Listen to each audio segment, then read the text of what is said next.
In the late 90s, the world was on the cusp of a technological revolution. The internet was rapidly becoming a powerful tool that had the potential to disrupt industries and change the way we lived our lives. Yet, even in this age of innovation, one giant of entertainment seemed untouchable: Blockbuster. At its peak, Blockbuster was the go-to place for movie lovers across the globe. The thrill of heading to a Blockbuster store on a Friday night to pick up the latest VHS or DVD was an experience many would fondly remember. But as we all know, that thrill didn't last. Blockbuster, once a towering behemoth in the video rental industry, would soon find itself on its knees. At the heart of this dramatic downfall is the story of Netflix, a company that started with a simple but revolutionary idea. Today, we'll explore how Netflix rose from humble beginnings and how it contributed to the eventual collapse of Blockbuster. Part 1. The birth of Netflix, 1997. Our story begins in 1997, when two men, Reed Hastings and Mark Randolph, were brainstorming ideas for a new internet-based business. The dot-com era was in full swing, and everyone was looking for the next big thing. Initially, they tossed around various concepts, from selling baseball bats online to delivering pet food. But nothing quite clicked. They wanted to create a business model that was both scalable and recurring, a model where customers would keep coming back. Then, Reed Hastings had a personal experience that would change everything. One day, he forgot to return a VHS copy of Apollo 13 to his local Blockbuster. The late fee, a hefty $40.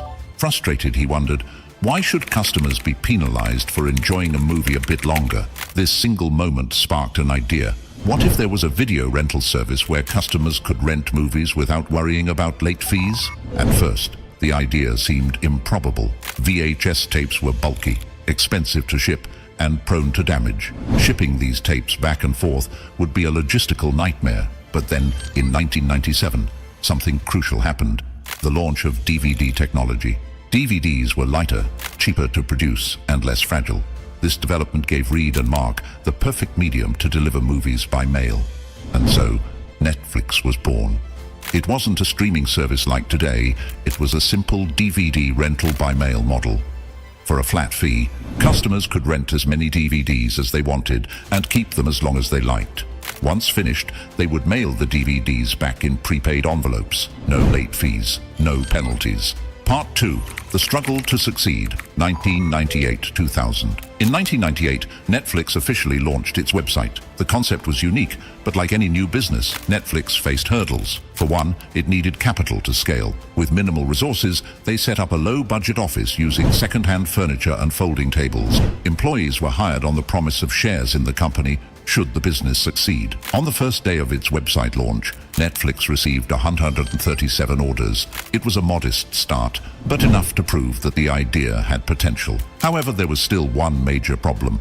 Most customers weren't renting DVDs, they were buying them. Netflix had offered both options, but their rental service wasn't taking off as anticipated. The founders knew that for Netflix to survive, it needed a consistent stream of rentals, not just one-time purchases. They tried promotional campaigns, offering free rentals with DVD player purchases, but those strategies failed. The turning point came when Netflix shifted its focus entirely to a subscription model. For a monthly fee, customers could rent unlimited DVDs with no due dates or late fees. This allowed Netflix to generate steady revenue and retain customers longer, a key to long-term profitability. But despite these efforts, Netflix was still small compared to the dominant player in the market, Blockbuster, and soon a major decision would determine Netflix's future. Part 3. The infamous Blockbuster meeting, 2000. In the year 2000, Netflix was still struggling financially, and Reed Hastings saw an opportunity. If Blockbuster, the video rental giant, acquired Netflix, it could provide the resources Netflix desperately needed to scale. Hastings and Randolph approached Blockbuster with a proposal: $50 million to buy Netflix. They met with Blockbuster's CEO, John Antioco, who listened quietly as Hastings pitched his vision of an online DVD rental business. After a pause, Antioco responded, not with interest, but with laughter. He found the idea absurd, confident that Blockbuster's in-store rental model would remain dominant for years to come. Hastings and Randolph walked out empty-handed. That decision, as history would show, was a monumental mistake for Blockbuster.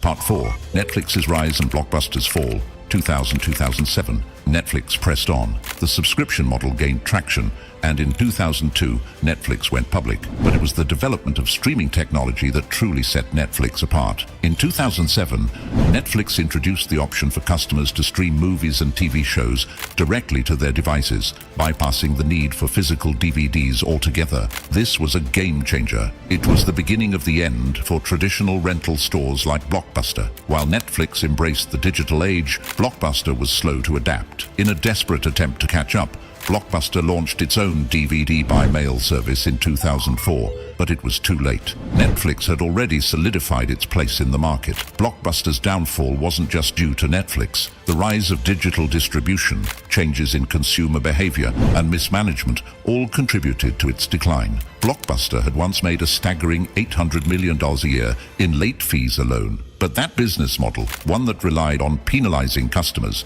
was no longer sustainable in the face of Netflix's customer-friendly approach. Part 5, The Final Blow and Netflix's Domination, 2008-2023. As Netflix continued to expand its streaming library and produce original content, Blockbuster's fortunes waned. By 2010, Blockbuster had filed for bankruptcy, and its remaining stores closed in the years that followed. The very company that had once laughed at Netflix's proposal was now obsolete. Netflix, on the other hand, grew exponentially.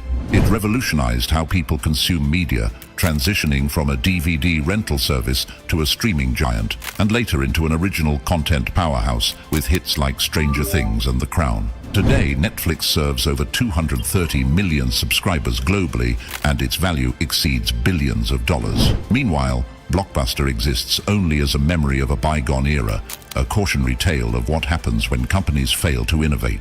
The story of Netflix and Blockbuster is not just about two companies, it's a story about disruption, adaptability, and the relentless march of technology. Netflix's success came from identifying a gap in the market, embracing emerging technologies, and putting the customer experience first. Blockbuster, on the other hand, became complacent, relying too heavily on an outdated business model. The lesson is clear. No matter how dominant you are, the failure to evolve in the face of change can lead to your downfall. In the end, it wasn't Netflix that killed Blockbuster. It was Blockbuster's refusal to adapt that sealed its fate. And with that, we wrap up today's video on how Netflix rose to power and led to the fall of Blockbuster. If you enjoyed this breakdown and want to see more in-depth stories about the rise and fall of businesses, make sure to hit the like button, subscribe, and leave your thoughts in the comments below. Until next time, thanks for watching. And with that, we wrap up today's video on how Netflix rose to power and led to the fall of Blockbuster. If you enjoyed this breakdown and want to see more in-depth stories about the rise and fall of businesses, make sure to hit the like button, subscribe, and leave your thoughts in the comments below. Until next time, thanks for watching.